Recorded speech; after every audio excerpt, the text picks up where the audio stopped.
আমাদের মানুষের একটা বদ অভ্যাস, প্রশংসা বিশ্বাস করি কম, বদনাম বিশ্বাস করি বেশি।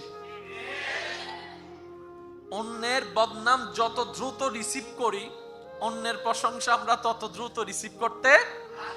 আমাদের জবান অন্যের বদনামে যতবার ব্যবহার হয়েছে, অন্যের প্রশংসা করার জন্য আমরা সেভাবে ব্যবহার করতে পারি। যার কারণে আমরা সব সময় লাভের মধ্যে থাকার স্বপ্ন দেখে লসের কোটায় সব সময় বসবাস করি। এই লসটাই আসল প্রমাণ হবে যখন চোখটা বন্ধ হবে, আপনরাই কাফন পরিয়ে কবরের দিকে নিবে, চতুর্দিকে মাটি দিয়ে উপর দিকে মাটি চাপা দিবে। যখনই কবরের মধ্যে আমাদের চোখ খুলবে, তখনই বুঝতে পারবো আসলে কি লাভের মধ্যে ছিলাম নাকি লসের মধ্যে ছিলাম। হায় আফসোস, তখন আর ফিরে আসার কোনো সুযোগ থাকবে। সেজন্য যা ব্রেক লাগার এখনই লাগানোর সময়। আল্লাহ আমাদেরকে একটু বুঝার তৌফিক দান। আমার কোনো কথায় কষ্ট নিচ্ছেন না তো? আমার অনেক ভাই বোনদেরকে ইসলাম সম্পর্কে এমন নেগেটিভ বোঝানো হচ্ছে, অনেকে আর ইসলাম পালন করতে চায় না। বর্তমানে অনেকেই আছে। শুনেন, আমরা পালন করি আর না করি, আল্লাহর কোনো লস। মসজিদ সবগুলা বন্ধ করে দেন, নামাজ বন্ধ, আল্লাহ পাক বলবে যে আমার কিচ্ছু যায় আসে। কারণ তোদের নামাজে আমি আল্লাহ আল্লাহ হই নাই। বুঝবেন শব্দগুলা। আল্লাহ বলে তোরা বান্দার নামাজে আমার কোনো লাভও নাই, লসও নাই, কিন্তু নামাজ যদি পড়স তোদের লাভ, না পড়লে লস তোদের। সুতরাং তোরা ইসলাম পালন করলে তোদের লাভ, না করলে আমি আল্লাহর কোনো লস, আমি আল্লাহর কোনো লস। যেখানে শান্তি আছে সেখানে অশান্তি, যেখানে অশান্তি আছে সেখানে শান্তি। কষ্ট না নিলে দুই একটা কথা বলবো। বাংলাদেশে আইন আছে না, সাজা আছে না, এগুলা কেন? যাতে অপরাধ দিন দিন এখন কি অপরাধ দিন দিন কমছে না? কেন? আমার যে কোনো ভাই বলবে আসলে আইন আছে, আইনের প্রয়োগ নাই। এই কথাই তো বলবেন। আমি দেশের আইনের প্রতি সর্বোচ্চ শ্রদ্ধা রেখে কথাটা বলছি। আইন হয় মানুষের জন্য, গরু ছাগলের জন্য আইন। এটার লক্ষ্যটা কি? অপরাধ যেন কমে, চুরি যেন কমে, ডাকাতি যেন কমে। শব্দগুলো একটু নোট করবেন। ডাকাতি যেন কমে, ইপটিজিং যেন কমে, বউয়ের উপর অত্যাচার করা যেন কমে, মা বাবাকে কষ্ট দেওয়া যেন কমে, 2 নম্বরই হওয়া যেন কমে, ওজনে কম দেওয়া বেশি দেওয়া যে বেজালটা ওইটা যেন কমে, জায়গার দলিল নিয়ে 2 নম্বরই করা যেন কমে, টাকা নিয়ে টাকা মেরে খাওয়ার অভ্যাস যেন কমে। এগুলা কমলে লাভ কি? সমাজটা সুন্দর থাকবে, শান্তিতে থাকবে। তার মানে আইনের মেন লাগ কাজ কি? সমাজ যেন শান্তিতে থাকে। তো সমাজ কি গরু ছাগল নিয়ে না মানুষ নিয়ে? সেজন্য আইনের মাধ্যমে মানুষকে কন্ট্রোল করা হয়। আর এখন বর্তমানে দেখা যায় আসামি হয়ে ওই ঘর থেকে ঘুরে আসার পরে অপরাধ আরো বেড়ে যায়। ইসলাম বলে অপরাধী একজন, সবার সম্মুখে তাকে এমন ভাবে সাজা দাও যে একটা সাজা দেখে হাজার হাজার মানুষের অন্তরে সেই অপরাধীর বিপক্ষে ভয় সৃষ্টি হয়ে যাবে, সবাই অপরাধ থেকে বেঁচে যেতে পারবে। সাজা কয়জনের? লাইন চলে আসবে সবাই, বলেন না লাইন চলে আসবে। সেজন্য যে সমস্ত দেশে ইসলামের আইন প্রভাব আছে সেই সমস্ত দেশে দেখবেন অপরাধ, কথা বলেন আরো জোরে, অপরাধ, ইপটিজিং 2 নম্বরই। যারা মিডল ইস্টে থাকেন, গিয়েছেন, তারা জানে একটা সময় আরব দেশের মধ্যে আজান হলে মানুষ দোকান যেভাবে ছিল সেভাবে খোলা রেখেই, এখন সেই সুযোগ। আল্লাহ আমাদেরকে একটু বুঝার তৌফিক দান করুন। এবার আসুন আমরা এই জিনিসটা একটু বুঝার চেষ্টা করি। ইসলামের দরকার কি? ইসলামের দরকার হচ্ছে অমানুষ থেকে মানুষ হওয়া, অভদ্র থেকে ভদ্র হওয়া, অশ্লীল থেকে সুশীল হওয়া, বেয়াদব থেকে আদবওয়ালা হওয়া। মনে থাকবে ইনশাআল্লাহ। এবার দেখেন ইসলামে আপনাকে বিবাহের একটা নিয়ম দিছে কি দেয় নাই ভাই একটু বলেন। পুরুষ বিবাহ করবে নারীকে, তাই বলে কি যে কোনো নারীকে? নিজের মেয়েকে বিবাহ করা, শুনতে খারাপ লাগলো, বলতে হচ্ছে বোঝার জন্য। নিজের বোনকে বিয়ে করা, নিজের দুধ বোনকে বিয়ে করা, নিজের নানিকে বিয়ে করা, আবার খালতো বোনকে বিয়ে করা, অতনু মুখে তাঁসি উড়ি গিয়ে মামতো বোনকে বিয়ে করা। ও ইসলাম, ওদেরকে তুমি বিয়ে করতে মানা করলা, ওদেরকে তুমি বিয়ে করতে জায়েজ দিলা, ব্যাপার কি? মনে রাখবেন, ইসলাম যেখানে হ্যাঁ বলবে সেটাও আমাদের জন্য কল্যাণ, ইসলাম যেখানে না বলবে সেখানেও আমাদের জন্য কল্যাণ। এখানে পুরুষ নারীর শুধু ফ্যাক্ট নয়, জেনেটিক একটা ফ্যাক্ট আছে, ডিএনএর একটা ফ্যাক্ট আছে, যেটা বিজ্ঞান বর্তমান প্রমাণ করেছে। 1450 বছর আগে ইসলাম আমাদেরকে সতর্ক করে দিয়েছে। ইসলামে পানি খাওয়া জায়েজ, মদ খাওয়া, জোরে বলেন না, মদ খাওয়া কেন? শরীরের জন্য ক্ষতি, পরিবারের জন্য ক্ষতি, সমাজের জন্য ক্ষতি। আর যেখানে ক্ষতি সেখানে ইসলাম কখনো পারমিশন দেয়? আর একটু জোরে বলেন, দেয়? ইসলামে ব্যবসা করা, একটু জোরে বলেন, ব্যবসা করা, সুদাসুদি করা, সুদের লেনদেন করা, তো ব্যবসাও টাকা, সুদও টাকা, এটাতে হালাল হলো, এটাতে হারাম হলো, ব্যাপারটা কি? ঠান্ডা মাথায় নিরপেক্ষ বিচারক হয়ে যদি আপনি বিবেচনা করেন, আপনার যদি বিবেক থাকে, আপনি মানতে বাধ্য হবেন এই ইসলামের এই বিধানটা মানব জাতির জন্য কল্যাণ আর কল্যাণ হয়েছে। সুবহানাল্লাহ। নাম নিতে চাচ্ছি না, বুঝে নেন, বিশ্বের অনেকগুলা দেশ এখন দেউলিয়া হয়ে গেছে। একটু নিউজটা পড়ে দেখেন, তারা সুদের লেনদেনে লেগে, জোরে বলেন না, আপনার এলাকাও কিছু খবর নিয়ে দেখেন, সুদের লেনদেনে লেগে এই মূল দিতে না পেরে সুদ দিতে দিতে অনেকে জায়গা পর্যন্ত বিক্রি করে ফেলতে বাধ্য হয়েছে। তাহলে সুদ জিনিসটা সাময়িক লাভ দেখালেও লম্বা সময়ের জন্য ক্ষতি আর ক্ষতি। আপনি আমি লাগার পরে, গর্তে পড়ার পরে বুঝতে পারছি সুদ খারাপ, কিন্তু ইসলাম সতর্ক 1450 বছর আগে করে দিয়েছে। ইসলাম মানলে লাভ কাদের? একটু জোরে বলেন না ভাইয়া। ইসলাম মানলে লাভ কাদের? আল্লাহ এবং রসুলের বিধানকে সম্মান করে চললে লাভ কাদের? আর নিজের লাভ তো পাগলও বুঝে, সিডেঙ্গে হদে নিজের বালা ফলও বুঝে। ও আওয়াজে সিডেঙ্গ কলা হস একখানা নিজের বালা। আমরা কি তাহলে পাগলের চেয়েও খারাপ হয়ে গেলাম? তো নিজের ভালো বুঝলাম না কেন? সুবহানাল্লাহ। আর একটু জোরে বলেন না। এতটুক যারা ক্লিয়ার হয়েছেন, বুঝতে পেরেছেন এতটুক কথা, তারা একবার বলেন মারহাবা। তার মানে আমরা ক্লিয়ার, আল্লাহ এবং রসুল যাহা বলে সেটাও আমাদের জন্য ভালো, আল্লাহ এবং রসুল যেটা না বলে সেটাও আমাদের জন্য, ভাই বলেন না। কোরবানি করার বিধান আছে না নাই? আল্লাহ কি সবাইকে চাপাই দিয়েছেন? আল্লাহ পাক বললেন, পারলে দাও, না পারলে জোরাজুরি, সামর্থ্য থাকলে দাও, কর্জ দাঁড় কইরা কোরবানি দেওয়ার দরকার। পারলে দাও, না পারলে তোমার থেকে যারা টাকা পায় আগে তাদের টাকা দিয়ে দাও। কারণ আমি আল্লাহ রহমানুর রহিম, আমার মতো করে তোমাকে কেউ বুঝবে না। আমি আল্লাহ তোমাকে বুঝবো, তোমাকে সাপোর্ট দিব, কিন্তু তোমার চাচতো ভাই তোমাকে সাপোর্ট দিবে না। তাই বান্দাকে বুঝ দিয়ে দাও, যে টাকা পায় তাকে টাকা দিয়ে দাও। আমি আল্লাহর কোরবানি যখন সমর্থ হবে পরে দিও, আমি আল্লাহ শেষ রাস্তা তোমার জন্য রেখে দিলাম। বলি সুবহানাল্লাহ। আপনাদের কি ভাই কষ্ট হচ্ছে?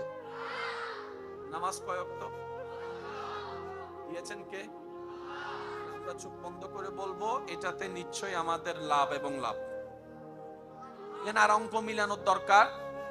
আমি শুধু এটা বুঝাতে চাচ্ছি, আপনারা আগে এই কথাই আসেন, তারপরে আমি আমার বিষয়ের দিকে যেতে পারবো। আল্লাহ বলছেন বান্দা 5 ওয়াক্ত নামাজ, আমরা বলবো নিশ্চয় এটাতে লাভ আর লাভ। কোথায় লাভ? ফিদ দুনিয়া ওয়াল আখিরাহ, দুনিয়াতেও লাভ, আখিরাতেও লাভ। আল্লাহ বলছেন বান্দা রমজানে 30টা রোজা দিলাম, বান্দা বলবে যে এটা নিশ্চয় আমার লাভ। একটু জোরে বলেন। আল্লাহ পাক বললেন তুমি সামর্থ্য থাকলে হজ করো, বান্দা বলবে নিশ্চয় এখানে আমার জন্য কল্যাণ আছে। আমার আল্লাহ যেহেতু দিয়েছেন, আমার রসুল দিয়েছেন, এখানে আর কোনো ভাবনা ভাবার দরকার। সে আল্লাহ বলছেন হে নারী জাতি পর্দা করো। আমার মা বোন বলবে যেহেতু আল্লাহ এবং রসুল বলছে পর্দা করো, আমার আর ক্যালকুলেশন করার দরকার, প্লাস মাইনাস হিসাব করার দরকার। আমার আল্লাহ এবং রসুল যেহেতু বলেছেন পর্দার কথা, তার মানে সেখানেই আমাদের লাভ। সুবহানাল্লাহ জোরে বলি। আমি মনে হয় আপনাদেরকে বুঝাতে ব্যর্থ হচ্ছি। আল্লাহ এবং রসুল যেখানে বলেছেন, যা বলেছেন, যতটুকু বলেছেন, এখানে আর ক্যালকুলেশন করার দরকার। আর সে আল্লাহ পাক বলছেন নারী জাতিকে সূরা নূরের 30-31 নম্বর আয়াত যদি আমরা একটু অ্যানালাইসিস করতে পারি, ইফটিজিং, জেনা, অশ্লীলতা সম্পর্কে যত জামিলা আমাদের পৃথিবীতে এখন বিরাজ করছে, এই 2টা আয়াতই যথেষ্ট। এখানে একটা চমৎকার কথা আমার ভাইয়েরা, বিশেষ করে ইয়াং জেনারেশন যারা আছেন, আমার স্কুল কলেজ ভার্সিটির ভাইয়েরা, আপনারা একটু মনোযোগ দিয়ে কথাটা শ্রবণ করবেন এবং মনে রাখবেন। কোরআনের সবচেয়ে চমৎকার একটা বৈশিষ্ট্য কি জানেন? আপনি আমি লক্ষ কোটি মানুষ লক্ষ কোটি বছর বক্তব্য দিয়ে, কিতাব লেখে, বই লেখে, ফেসবুকে লেখে, যা বলতে পারবো না, আল্লাহ কোরআনের একটা শব্দ দিয়ে তার চাইতে বেশি বলে ফেলে। এটা হচ্ছে কোরআনের সবচেয়ে চমৎকার একটা বিষয়। এই কোরআন কয় পারা? এই 30 পারা কোরআন হাতে নিলে এতটুকু হয়ে যায়। কি বলেন? এতটুক না, এতটুকু। এই এতটুক একটা বইয়ের ভিতরে অতীত, বর্তমান, ভবিষ্যৎ, সৃষ্টি জগতের সবকিছু আছে। এটা কোরআনের একটা মুজিজা। আপনি যদি সূরা ফাতিহার প্রথম লাইনটা একটু বলেন, আলহামদুলিল্লাহি রাব্বিল, যুবক ভাইদের কষ্ট হচ্ছে মনে হয়, একটু সবাই বলেন আলহামদুলিল্লাহি রাব্বিল, মাশাআল্লাহ, আরেকবার আলহামদুলিল্লাহি রাব্বিল, আলহামদুলিল্লাহি রাব্বিল। কয়টা শব্দ? যুবকরা আওয়াজ দিয়ে বলেন কয়টা? এই 4টা শব্দের একটা আয়াত পড়তে কয় মিনিট লাগছে? 3 সেকেন্ড। আবার বলি তো দেখি, আলহামদুলিল্লাহ কয় সেকেন্ড? 3 second, 4 second, 5 second. 5 সেকেন্ডে শেষ। শুধু আপনি যদি আলামিন শব্দ নিয়ে গবেষণায় বসেন, বই লিখতে বসেন, এতটুক জেনে রাখেন, আপনার হায়াতের শেষ দিনে যাইয়া বই যতটুক লেখছেন, লেখার পরে আপনি যাই বলবেন আমি আব্দুল্লাহর জীবন শেষ হয়ে গেছে, এখনো আলামিন শেষ করতে পারিনি। বাস শুধু আলামিন, আমি 4টা শব্দ ধরি নাই, আলহামদুলিল্লাহ, আলহামদু ধরি নাই, লিল্লাহে ধরি নাই, রব্বিল ধরি নাই, আমি শুধু বলছি আলামিন। এই আলামিন শব্দ দেখতে যত ছোট, ভিতরে তার চাইতে আরো বড়, বিশাল। আল্লাহর কোরআনের সবচাইতে চমৎকার বিষয় এইখানে, একটা শব্দে সবকিছু নিয়ে আসছে, যেটা আপনার আমার পক্ষে সম্ভব। সেজন্য ছোটবেলায় আলেমের মুখে যে আয়াতের ওয়াইজ শুনেছেন, বাচ্চারা বাপ হওয়ার পরও একই আয়াতের ওয়াইজ শুনে যাচ্ছেন। ও হুজুর, ছোটবেলায়ও শুনলাম আয়াত এটা, বুড়া বেলায়ও শুনছি আয়াত এটা, ব্যাপার কি? হুজুর বলে তোমার আমার 14 গোষ্ঠী সবার হায়াত শেষ হতে পারে, হায়াতের কামা হক্কুহু অর্থ করা, ব্যাখ্যা করা কারো পক্ষে সম্ভব নয়। বলেন না সুবহানাল্লাহ। এটার নাম কোরআনুল কারীম। এটার নাম কি ভাইয়া বলেন? এটার নাম কি? এই কোরআনুল কারীমের সূরা নূরের 30 এবং 31 নম্বর আয়াত। শিক্ষিত সমাজের জন্য বলে রাখি, পৃথিবীর 60% অশ্লীলতা দূর করার জন্য এগুলাই যথেষ্ট। আর 40% আমাদের চেষ্টার উপর থাকতে হবে, কারণ শুধু শুনলাম পালন করলাম না তাইলে কখনো হবে। ভাইয়া মনোযোগ, এই যে যারা মেয়ের বাবা আছেন, বোনের ভাইয়েরা আছেন, আপনি কি চান আপনার বোনের জীবন ধ্বংস হোক? আপনি কি চান কোনো অপবিত্র সম্পর্ক ওরা জড়ায় যাক? কোনো বোনে চাইবে না, কোনো ভাইয়ে চাইবে না বোনের এই ক্ষতি, কোনো মেয়ে কোনো বাবা চাইবে না মেয়ের এই ক্ষতি। আপনার এই ক্ষতি হচ্ছে কিভাবে? অনেকে যে পালাই বিয়ে করে ফেলতেছে, বলেন না, পালাই বিয়ে করছে না, বিভিন্ন কলেজ ভার্সিটির নাম দিয়ে। এটা কি কোন সুস্থ পরিবেশের মানুষ মেনে নিতে পারে? তাহলে এটা শুরু হলো কিভাবে? একটু খেয়াল করবেন, তাহলে কোরআনের আয়াতটা বুঝতে সক্ষম হবেন, সহজ হবে। কোন না কোন অনুষ্ঠানে আমার বোন কোন না কোন স্টাইলে পর্দা ছাড়া, যাদের সামনে যাওয়া নিষেধ তাদের সামনে গিয়েছে। কোন না কোন কেউ চোখ দিয়ে দেখছে, কোন না কোন কাউকে দিয়ে টিস্যুর মধ্যে নাম্বার দিয়ে ফাটাই দিয়েছে। আপনি গেছেন বিয়েতে, কিন্তু আপনার ভাই বোন, আপনার ছেলে মেয়ে কোন দিকে চলে যাচ্ছে আপনার খেয়াল নাই, কারণ আপনি আত্মীয় স্বজন নিয়ে কথা বলতে আছেন, আর কথা না বললে আপনি আবার মুডি হয়ে যাবেন, এটাও একটা বদনাম আছে। এবার দেখেন, ছেলের চোখ পড়লো, মেয়ের পিছনে লাগলো, চেষ্টা করতে করতে 6 মাস 7 মাস পরে আস্তে করে লাইনে নিয়ে আসলো। তারপরে কথা কথা কথা, তারপরে দেখা দেখা দেখা দেখা, তারপর সম্পর্ক গভীর গভীর গভীর, বিয়ের পরে যা হওয়ার বিয়ের আগে তা হওয়া শেষ। এবার আপনি চিন্তায় পড়েন, হাই সমাজে কেমনে মাথা দেখাবো, মুখ দেখাবো। শুরুটা কি 24 সালে না 20 সালে? তো 20 সালে যদি শুরুটা গলা চিপে ধরতে পারতাম, 24 সালের ক্ষতিটা কখনো। আল্লাহ তাআলা কোরআনুল কারীমের সূরা নূরের 31 নম্বর আয়াতে যেখানে আমার মা বোনদেরকে পর্দার কথা বলেছেন, কত চমৎকার ভাবে এক আয়াত আগে 30 নম্বর আয়াতে আল্লাহ পুরুষদেরকে দৃষ্টি হেফাজতের নির্দেশ দান করেছেন। মা বোনদেরকে পর্দা করার কথাও বলেছেন, কিন্তু এর আগে আল্লাহ পাক পুরুষ জাতিকে বলতেছে,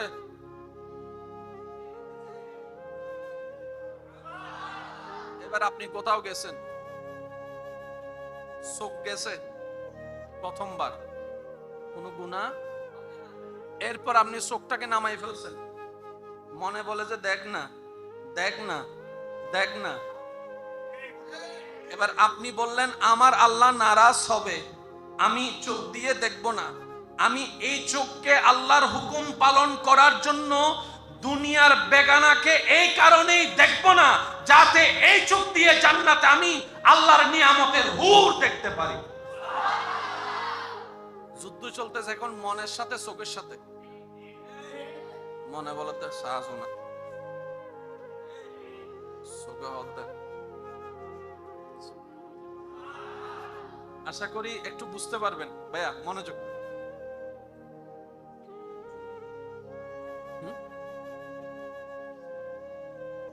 মনে বলে দেখ, চোখে বলে যুদ্ধ চলতেছে মন এবং চোখ। মন কাজ করতেছে শয়তানের পক্ষে, চোখ কাজ করতেছে আল্লাহর পক্ষে।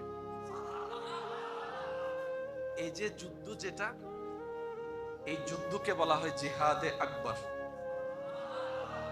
আর একটু জোরে বলি না, আমি সহজ ভাষায় বলার চেষ্টা করছি যাতে আপনাদের মাথায় এবং মনে থাকে এবং মিলও খুঁজে পান। মনে বলে দেখ, চোখে বলে দেখবো না। মনে বলে যে একটুখানি দেখলে কি হয়, শব্দটা হয়তো পরিচিত আছে মনে হয়, কানাগরি চাইলে কি কানাগরি চা আসো না। তখন বিবেক বলে বড় বড় খাল ও নদীও সৃষ্টি হয় এক ফোঁটা ছিদ্র থেকে। যাদের ডায়াবেটিস আছে তারা জানে, ফুট ছিল একটা কাঁটা মাত্র, কাঁটার মাথার কত বড় হবে, একটুখানি। এই একটুখানি গাঁও থেকে পুরা ফা ফেলে দেওয়া লাগছে। যে কোনো শুরু হয় একটু থেকে, বলে না যে কোনো শুরু হয়, তখন বিবেক বলে আমি দেখব না, একটু ছিদ্র হতে দিব না। এইবার আপনি যখন চোখটা ওখান থেকে হেফাজত করে ফেললেন, আল্লাহ পাক এটার উপর খুশি হয়ে আপনার সারা জীবনের গুনাহ মাফ করে দিতে পারেন। এবার আপনার না তাকানোর কারণে কি হলো? অন্তত আপনার দ্বারা ওই মেয়ের সাথে প্রেমের সম্পর্ক, হারাম সম্পর্ক হওয়ার কোনো সুযোগও হয় নাই, ওই রকম অনৈতিক কাজ হওয়ার সুযোগও হয় নাই, সমাজও আপনার কারণে নষ্ট হলো না। এটাই হচ্ছে ইসলামের চাওয়া। ইসলামের চাওয়া হচ্ছে মানব জাতি যেন সুন্দর জীবন যাপন করে ভালো থাকে।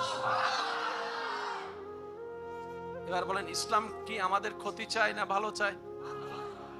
আমরাই আমাদের ক্ষতি চাই। মনে রাখবেন এই কথা। আল্লাহ মানুষের উপর জুলুম করে না, এটা আল্লাহ পাক কোরআনেই বলছেন।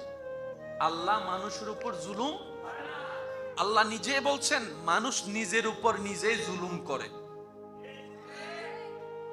আমি আল্লাহ তারে ঘুমাইতে বললাম তাড়াতাড়ি,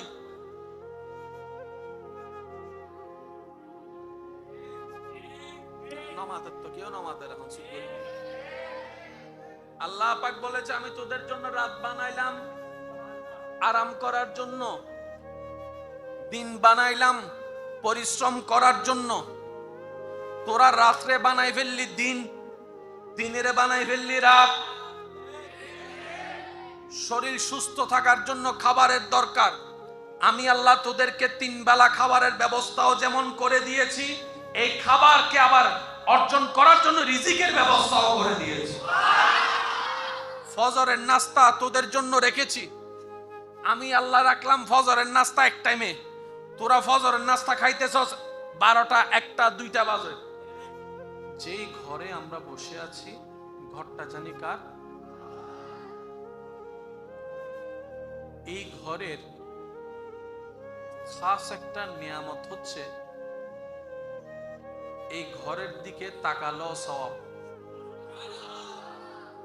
যাদের গুনাহ বেশি তারা সুবহানাল্লাহ বলবেন, আর যাদের সওয়াব বেশি তারা সুবহানাল্লাহ না বললেও চলবে। ঘর এটার দিকে তাকালেও সওয়াব, বসলেও সওয়াব। সুবহানাল্লাহ। নামাজের ইমামের ইমামতির অপেক্ষা করলেও সওয়াব। শুধু গড়টার দিকে আসার নিয়তে গড় থেকে বের হয়েছেন, কদমে কদমে সওয়াব। আযা বাইতুল্লাহ, আল্লাহর ঘর। তাহলে আল্লাহর ঘরের মতো দামি পৃথিবীতে আর কিছু। এখানে যারা আছেন, যারা চলে গিয়েছেন কবরে, যারা চলে গিয়েছেন কবরে, যারা আছি, যারা আসবে, বলতে হবে যে একটু কথা।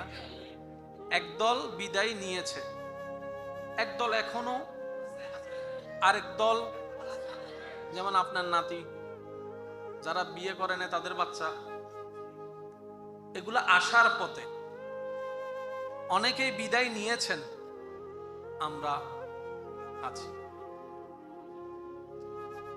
কেউ কারোর সাথে দেখা হওয়ার তেমন সুযোগ না থাকলেও মাহশারে সবাই এক জায়গায় হয়ে যাবে, হাসরের ময়দানে। ডান বাম সামনে পিছে উপর নিচে সবাই এক জায়গায়, মাহশার, ইহশারু, হাসরের ময়দান। এই যে আপনি আসলেন, বাংলাদেশে এতগুলা জেলা থাকতে আপনার জন্মটা চট্টগ্রামে কেন হলো? ভাবেন। চট্টগ্রামে এতগুলা থানা থাকতে আপনার জন্মটা এখানে কেন হলো? মনে রাখবেন ভাইয়েরা, যার জন্য যে প্লেসটা যেখানেই উত্তম, আল্লাহ পাক সেখানেই পাঠিয়ে দিয়েছেন। যার জন্য যেটা উত্তম সেটা সেখানে তাকে চলে যেতে হবে। সেজন্য অনেকের জন্ম হয় এক জায়গায়, ব্যবসার মাধ্যমে হোক, এমনি হোক, চাকরির মাধ্যমে হোক, জীবন শুরু হয়ে যায় আরেক জায়গায়।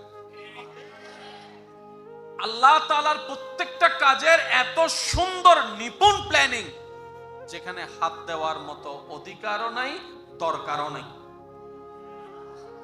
সেই আল্লাহ আমাদেরকে একটা বিধান দিয়েছেন, জীবন বিধান, যার নাম ইসলাম। সুবহানাল্লাহ বলেন, জোরে বলেন। ওই যে বললাম না 50-50, আমি অর্ধেক আপনার অর্ধেক। আল্লাহ একটা জীবন বিধান দিয়েছেন, যার নাম কি বলেছি ভাইয়া? এই ইসলামের ভিতরে, বাহিরে, উপরে, নিচে, চতুর্দিকে কিছু নিয়ম কানুন। এই নিয়ম কানুন গুলো কি গরু ছাগলের জন্য না মানুষের জন্য? আমরা কি গরু ছাগলের দলে না মানুষের দলে? তার মানে নিয়ম কানুন গুলা আমাদের রব দিয়েছেন কাদের জন্য? জোরে বলেন, কাদের জন্য? এই নিয়মগুলা কি? এই নিয়মগুলা পালন করলে কি, না পালন করলে কি, বাস এতটুক যদি আমরা বুঝতে পারি, আমাদের ইন্টারনাল এক্সটার্নাল অনেক প্রবলেম সলভ হয়ে যাবে। সুবহানাল্লাহ বলি একটু। আমি সবার উদ্দেশ্যে একটা কথা বলি, যারা যেখান থেকে শুনছেন, আল্লাহর ওয়াস্তে এই কথাটা মাথায় রাখবেন। ইসলাম মানে শান্তি। শান্তি মানে যেখানে অশান্তি নাই। শীত মানে যেখানে গরম, বলতে হবে গরম মানে যেখানে শীত। চুলার মধ্যে ফ্রিজ, ফ্রিজের মধ্যে চুলা। তো গরম বললে চুলা আনেন, ফ্রিজ বললে, ঠান্ডা বললে ফ্রিজ আনেন। দিন এবং রাত এক নয়, ভালো এবং খারাপ এক নয়, শান্তি এবং অশান্তি এক নয়। একটা কথা মাথায় এবং মনে বসায় রাখবেন, যেখানে শান্তি আছে সেখানে অশান্তি নাই, যেখানে অশান্তি আছে সেখানে শান্তি নাই। আর ইসলাম মানে শান্তি। মনে রাখবেন, যেখানে অশান্তি আছে সেখানে ইসলাম নাই, যেখানে ইসলাম আছে সেখানে অশান্তি নাই। মাথায় বসাই ফেললে ওই অনেক যুবক ভাই বোনদেরকে আমাদের বর্তমানে অনেক বুদ্ধিজীবীরা ব্রেন ওয়াশ করে, ইসলাম এমন, ইসলাম এমন, ইসলাম এমন। আমার ভাইয়েরও কথার ফাঁদে পড়ে। আমাদের মানুষের একটা বদ অভ্যাস, প্রশংসা বিশ্বাস করি কম, বদনাম বিশ্বাস করি বেশি। অন্যের বদনাম যত দ্রুত রিসিভ করি, অন্যের প্রশংসা আমরা তত দ্রুত রিসিভ করতে। আমাদের জবান অন্যের বদনামে যতবার ব্যবহার হয়েছে, অন্যের প্রশংসা করার জন্য আমরা সেভাবে ব্যবহার করতে পারি। যার কারণে আমরা সব সময় লাভের মধ্যে থাকার স্বপ্ন দেখে লসের কোটায় সব সময় বসবাস করি। এই লসটাই আসল প্রমাণ হবে যখন চোখটা বন্ধ হবে, আপনরাই কাপড় পরিয়ে কবরের দিকে নিবে, চতুর্দিকে মাটি দিয়ে উপর দিকে মাটি চাপা দিবে। যখনই কবরের মধ্যে আমাদের চোখ খুলবে, তখনই বুঝতে পারবো আসলে কি লাভের মধ্যে ছিলাম নাকি লসের মধ্যে ছিলাম। হায় আফসোস, তখন আর ফিরে আসার কোনো সুযোগ থাকবে। সেজন্য যা ব্রেক লাগার এখনই লাগানোর সময়। আল্লাহ আমাদেরকে একটু বুঝার তৌফিক দেন। আমার কোনো কথায় কষ্ট নিচ্ছেন না তো? আমার অনেক ভাই বোনদেরকে ইসলাম সম্পর্কে এমন নেগেটিভ বোঝানো হচ্ছে, অনেকে আর ইসলাম পালন করতে চায় না। বর্তমানে অনেকেই আছে। শুনেন, আমরা পালন করি আর না করি, আল্লাহর কোনো লস। মসজিদ সবগুলা বন্ধ করে দেন, নামাজ বন্ধ, আল্লাহ পাক বলবে যে আমার কিচ্ছু যায় আসে। কারণ তোদের নামাজে আমি আল্লাহ আল্লাহ হই নাই। বুঝবেন শব্দগুলা। আল্লাহ বলে তোরা বান্দার নামাজে আমার কোনো লাভও নাই, লসও নাই। কিন্তু নামাজ যদি পড়স তোদের লাভ, না পড়লে লস তোদের। সুতরাং তোরা ইসলাম পালন করলে তোদের লাভ, না করলে আমি আল্লাহর কোনো লস, আমি আল্লাহর কোনো লস। যেখানে শান্তি আছে সেখানে অশান্তি, যেখানে অশান্তি আছে সেখানে শান্তি। কষ্ট না নিলে দুই একটা কথা বলবো। বাংলাদেশে আইন আছে না, সাজা আছে না, এগুলা কেন? যাতে অপরাধ দিন দিন এখন কি অপরাধ দিন দিন কমছে না? কেন? আমার যে কোনো ভাই বলবে আসলে আইন আছে, আইনের প্রয়োগ নাই। এই কথাই তো বলবেন। আমি দেশের আইনের প্রতি সর্বোচ্চ শ্রদ্ধা রেখে কথাটা বলছি। আইন হয় মানুষের জন্য, গরু ছাগলের জন্য আইন। এটার লক্ষ্যটা কি? অপরাধ যেন কমে, চুরি যেন কমে, ডাকাতি যেন কমে। শব্দগুলো একটু নোট করবেন। ডাকাতি যেন কমে, ইফটিজিং যেন কমে, বউয়ের উপর অত্যাচার করা যেন কমে, মা বাবাকে কষ্ট দেওয়া যেন কমে, 2 নম্বরই হওয়া যেন কমে, ওজনে কম দেওয়া বেশি দেওয়া যে বেজালটা ওইটা যেন কমে, জায়গার দলিল নিয়ে 2 নম্বরই করা যেন কমে, টাকা নিয়ে টাকা মেরে খাওয়ার অভ্যাস যেন কমে। এগুলা কমলে লাভ কি? সমাজটা সুন্দর থাকবে, শান্তিতে থাকবে। তার মানে আইনের মেন লাগ কাজ কি? সমাজ যেন শান্তিতে থাকে। তো সমাজ কি গরু ছাগল নিয়ে না মানুষ নিয়ে? সেজন্য আইনের মাধ্যমে মানুষকে কন্ট্রোল করা হয়। আর এখন বর্তমানে দেখা যায় আসামি হয়ে ওই ঘর থেকে ঘুরে আসার পরে অপরাধ আরো বেড়ে যায়।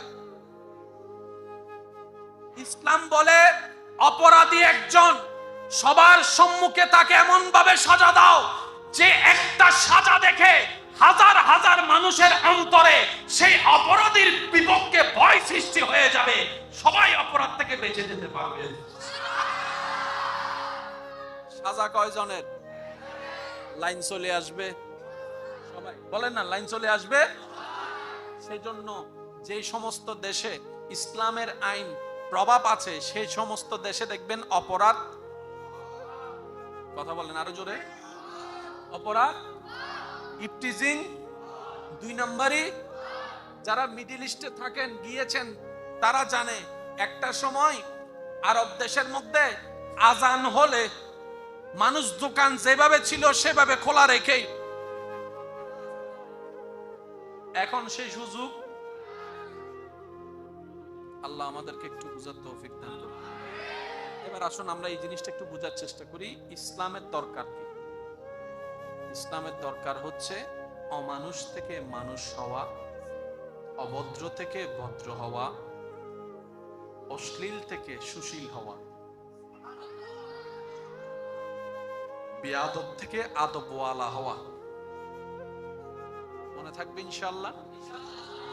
এবার দেখেন ইসলামে আপনাকে বিবাহের একটা নিয়ম দিছে কি দেয় নাই? ভাই একটু বলেন।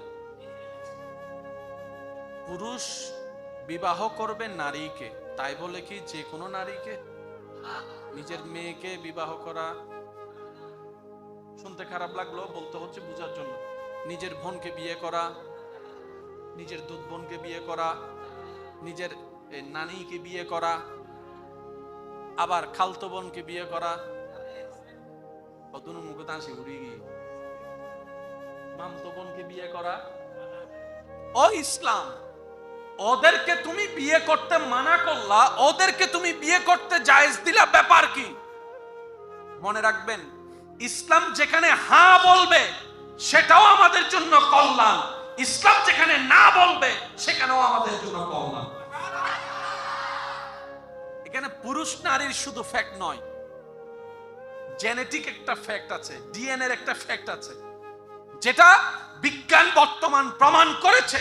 1450 বছর আগে ইসলাম আমাদেরকে সতর্ক করে দিয়েছে। ইসলামে পানি খাওয়া জায়েজ, মদ খাওয়া, জোরে বলেন না, মদ খাওয়া কেন? শরীরের জন্য ক্ষতি, পরিবারের জন্য ক্ষতি, সমাজের জন্য ক্ষতি। আর যেখানে ক্ষতি সেখানে ইসলাম কখনো পারমিশন দেয়? আর একটু জোরে বলেন, দেয়? ইসলামে ব্যবসা করা, একটু জোরে বলেন, ব্যবসা করা, সুদাসুদি করা, সুদের লেনদেন করা, তো ব্যবসাও টাকা, সুদও টাকা, এটাতে হালাল হলো, এটাতে হারাম হলো, ব্যাপারটা কি? ঠান্ডা মাথায় নিরপেক্ষ বিচারক হয়ে যদি আপনি বিবেচনা করেন, আপনার যদি বিবেক থাকে, আপনি মানতে বাধ্য হবেন এই ইসলামের এই বিধানটা মানব জাতির জন্য কল্যাণ আর কল্যাণ হয়েছে। সুবহানাল্লাহ। নাম নিতে চাচ্ছি না, বুঝে নেন, বিশ্বের অনেকগুলা দেশ এখন দেউলিয়া হয়ে গেছে। একটু নিউজটা পড়ে দেখেন, তারা সুদের লেনদেনে লেগে, জোরে বলেন না, আপনার এলাকাও কিছু খবর নিয়ে দেখেন, সুদের লেনদেনে লেগে এই মূল দিতে না পেরে সুদ দিতে দিতে অনেকে জায়গা পর্যন্ত বিক্রি করে ফেলতে বাধ্য হয়েছে। তাহলে সুদ জিনিসটা সাময়িক লাভ দেখালেও লম্বা সময়ের জন্য ক্ষতি আর ক্ষতি। আপনি আমি লাগার পরে, গর্তে পড়ার পরে বুঝতে পারছি সুদ খারাপ, কিন্তু ইসলাম সতর্ক 1450 বছর আগে করে দিয়েছে। ইসলাম মানলে লাভ কাদের? একটু জোরে বলেন না ভাইয়া। ইসলাম মানলে লাভ কাদের? আল্লাহ এবং রসুলের বিধানকে সম্মান করে চললে লাভ কাদের? আর নিজের লাভ তো পাগলও বুঝে। সিডেঙ্গে হদে নিজুর বালা ফলও বুঝে। ও আওয়াজে সিডেঙ্গে কলা হস একখানা নিজুর বালা। আমরা কি তাহলে পাগলের চেয়েও খারাপ হয়ে গেলাম? তো নিজের ভালো বুঝলাম না কেন? সুবহানাল্লাহ। আর একটু জোরে বলেন না। এতটুক যারা ক্লিয়ার হয়েছেন, বুঝতে পেরেছেন এতটুক কথা, তারা একবার বলেন মারহাবা। তার মানে আমরা ক্লিয়ার, আল্লাহ এবং রসুল যাহা বলে সেটাও আমাদের জন্য ভালো, আল্লাহ এবং রসুল যেটা না বলে সেটাও আমাদের জন্য। ভাই বলেন না। কোরবানি করার বিধান আছে না নাই? আল্লাহ কি সবাইকে চাপাই দিয়েছেন? আল্লাহ পাক বললেন পারলে দাও, না পারলে জোরাজুরি। সামর্থ্য থাকলে দাও, কর্জ দাঁড় কইরা কোরবানি দেওয়ার দরকার।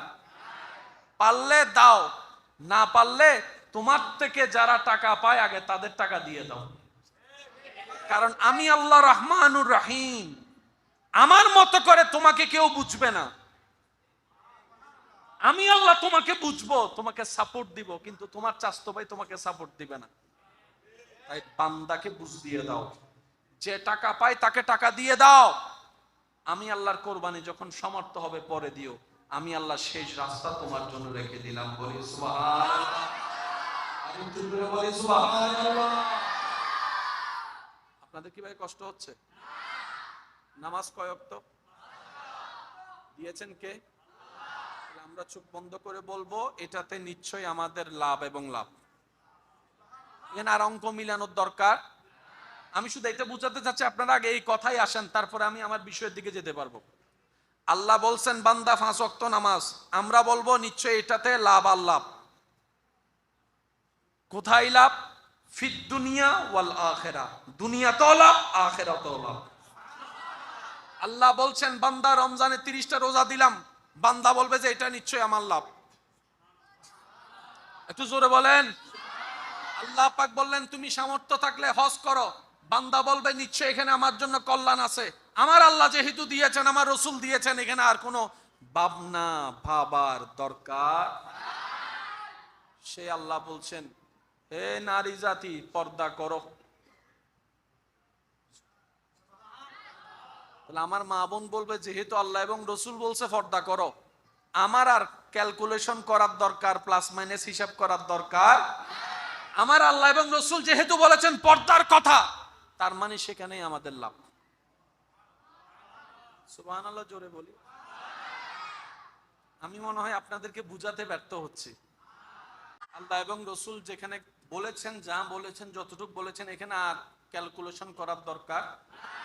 আর সে আল্লাহ পাক বলছেন নারী জাতিকে সূরা নূরের 30-31 নম্বর আয়াত যদি আমরা একটু অ্যানালাইসিস করতে পারি, ইফটিজিং, জেনা, অশ্লীলতা সম্পর্কে যত জামিলা আমাদের পৃথিবীতে এখন বিরাজ করছে, এই 2টা আয়াতই যথেষ্ট।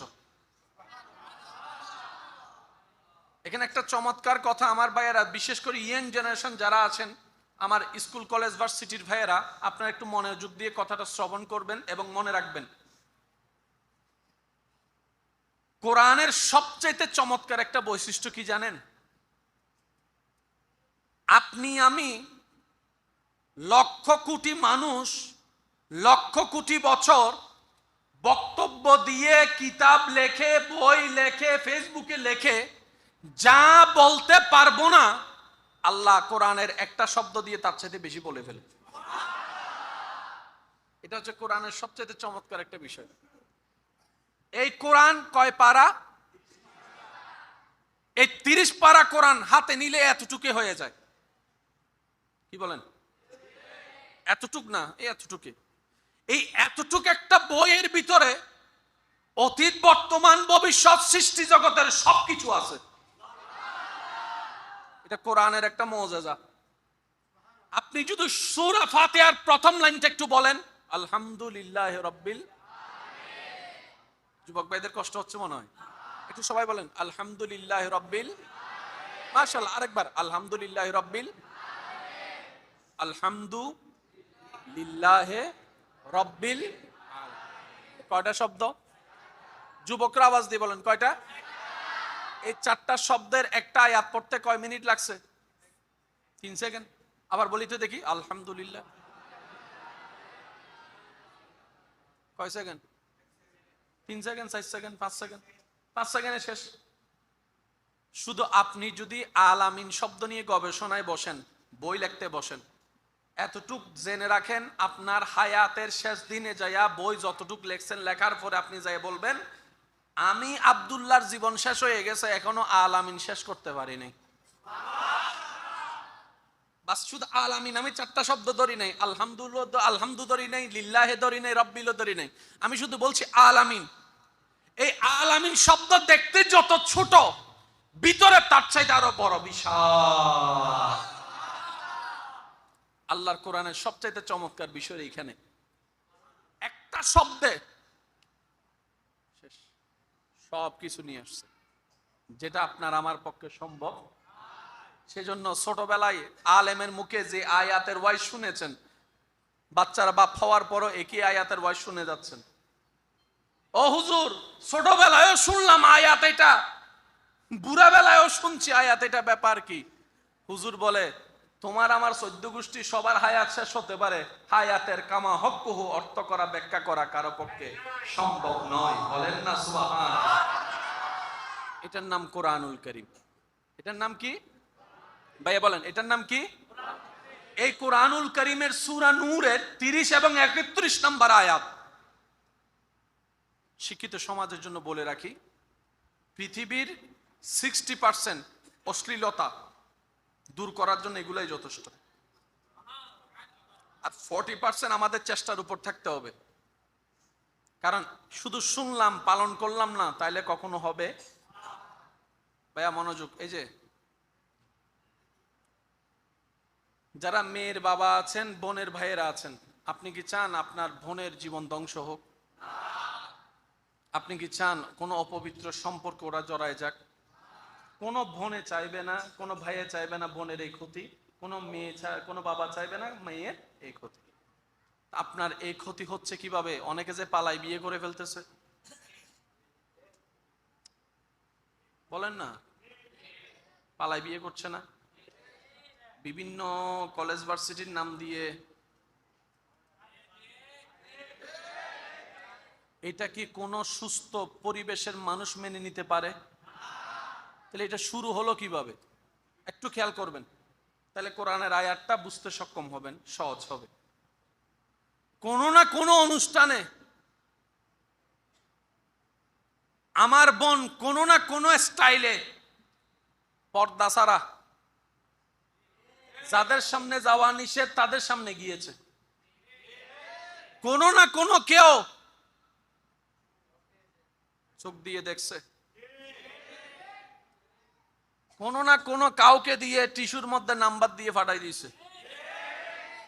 আপনি গেছেন বিয়েতে, কিন্তু আপনার ভাই বোন, আপনার ছেলে মেয়ে কোন দিকে চলে যাচ্ছে আপনার খেয়াল নাই, কারণ আপনি আত্মীয় স্বজন নিয়ে কথা বলতে আছেন, আর কথা না বললে আপনি আবার মুডি হয়ে যাবেন, এটাও একটা বদনাম আছে।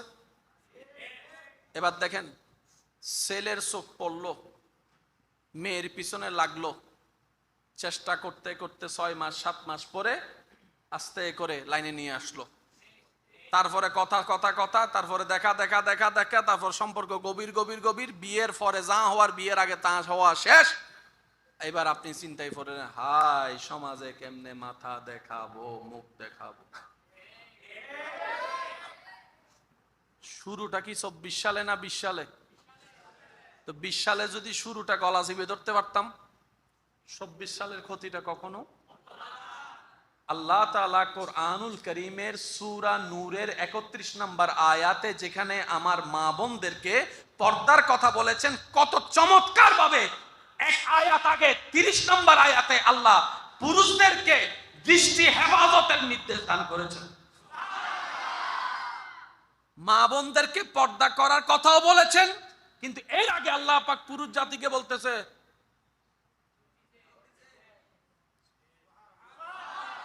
এবার আপনি কোথাও গেছেন,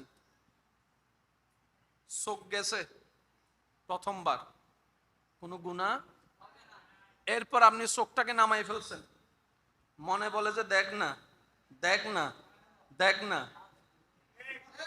এবার আপনি বললেন আমার আল্লাহ নারাজ হবে, আমি চোখ দিয়ে দেখব না, আমি এই চোখকে আল্লাহর হুকুম পালন করার জন্য দুনিয়ার বেগানাকে এই কারণেই দেখব না যাতে এই চোখ দিয়ে জান্নাতে আমি আল্লাহর নিয়ামতের হুর দেখতে পারি।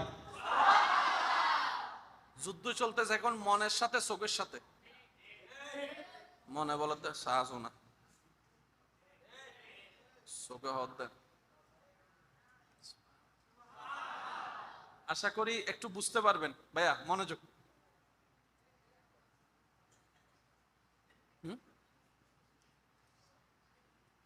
মনে বলে দেখ, চোখে বলে যুদ্ধ চলতেছে মন এবং চোখ। মন কাজ করতেছে শয়তানের পক্ষে, চোখ কাজ করতেছে আল্লাহর পক্ষে। এই যে যুদ্ধ, যেটা এই যুদ্ধকে বলা হয় জিহাদে আকবর। আর একটু জোরে বলি না, আমি সহজ ভাষায় বলার চেষ্টা করছি যাতে আপনাদের মাথায় এবং মনে থাকে এবং মিলও খুঁজে পান। মনে বলে দেখ, চোখে বলে দেখব না। মনে বলে যে একটুখানি দেখলে কি হয়, শব্দটা হয়তো পরিচিত আছে মনে হয়, এক কানাগরি চাইলে কি, এক কানাগরি চাষো না। তখন বিবেক বলে বড় বড় খাল ও নদীও সৃষ্টি হয় এক ফোঁটা ছিদ্র থেকে। যাদের ডায়াবেটিস আছে তারা জানে ফুট ছিল একটা কাঁটা মাত্র, কাঁটার মাথার কত বড় হবে, একটুখানি, এই একটুখানি গাও থেকে পুরা ফা ফেলে দেওয়া লাগছে। যে কোনো শুরু হয় একটু থেকে, বলে না যে কোনো শুরু হয়। তখন বিবেক বলে আমি দেখব না, একটু ছিদ্র হতে দিব না। এইবার আপনি যখন চোখটা ওখান থেকে হেফাজত করে ফেললেন, আল্লাহ পাক এটার উপর খুশি হয়ে আপনার সারা জীবনের গুনাহ মাফ করে দিতে পারে। এবার আপনার না তাকানোর কারণে কি হলো, অন্তত আপনার দ্বারা ওই মেয়ের সাথে প্রেমের সম্পর্ক, হারাম সম্পর্ক হওয়ার কোনো সুযোগও হয় নাই, ওই রকম অনৈতিক কাজ হওয়ার সুযোগও হয় নাই, সমাজও আপনার কারণে নষ্ট হলো না। এটাই হচ্ছে ইসলামের চাওয়া। ইসলামের চাওয়া হচ্ছে মানব জাতি যেন সুন্দর জীবন যাপন করে ভালো থাকে। এবার বলেন, ইসলাম কি আমাদের ক্ষতি চায় না ভালো চায়? আমরাই আমাদের ক্ষতি চাই। মনে রাখবেন এই কথা। আল্লাহ মানুষের উপর জুলুম করে না, তা আল্লাহ পাক কোরআনেই বলছেন। আল্লাহ মানুষের উপর জুলুম, আল্লাহ নিজে বলছেন মানুষ নিজের উপর নিজেই জুলুম করে। আমি আল্লাহ তারে ঘুমাইতে বললাম তাড়াতাড়ি,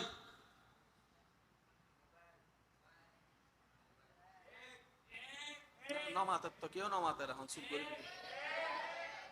আল্লাহ পাক বলেছে আমি তোদের জন্য রাত বানাইলাম আরাম করার জন্য, দিন বানাইলাম পরিশ্রম করার জন্য। তোরা রাত্রে বানাই ফেললি দিন, দিনের বানাই ফেললি রাত।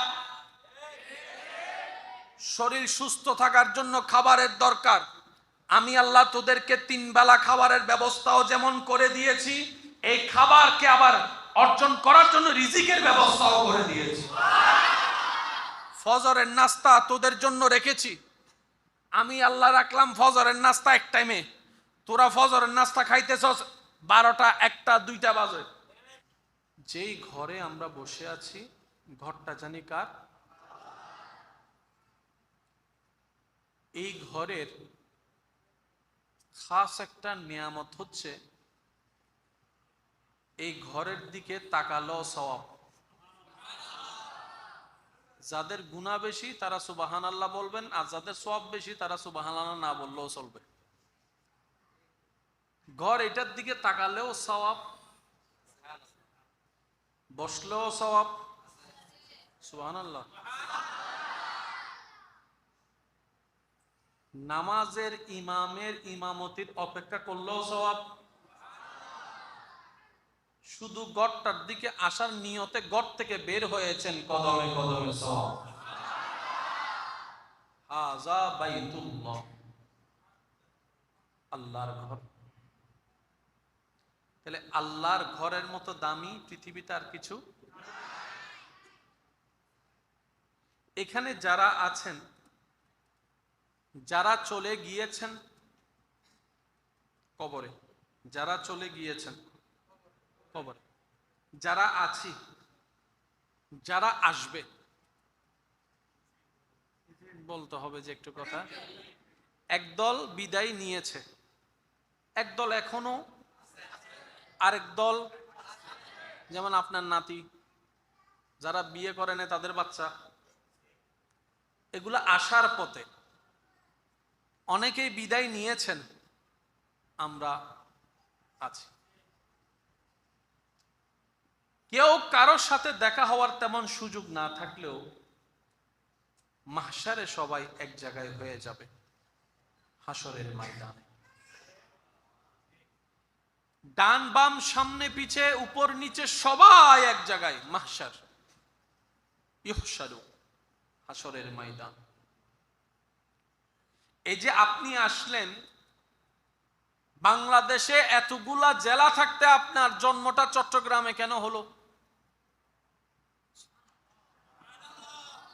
একটু ভাবেন। চট্টগ্রামে এতগুলা থানা থাকতে আপনার জন্মটা এখানে কেন হলো? মনে রাখবেন ভাইয়েরা, যার জন্য যে প্লেসটা যেখানেই উত্তম, আল্লাহ পাক সেখানেই পাঠিয়ে দিয়েছেন। যার জন্য যেটা উত্তম সেটা সেখানে তাকে চলে যেতে হবে।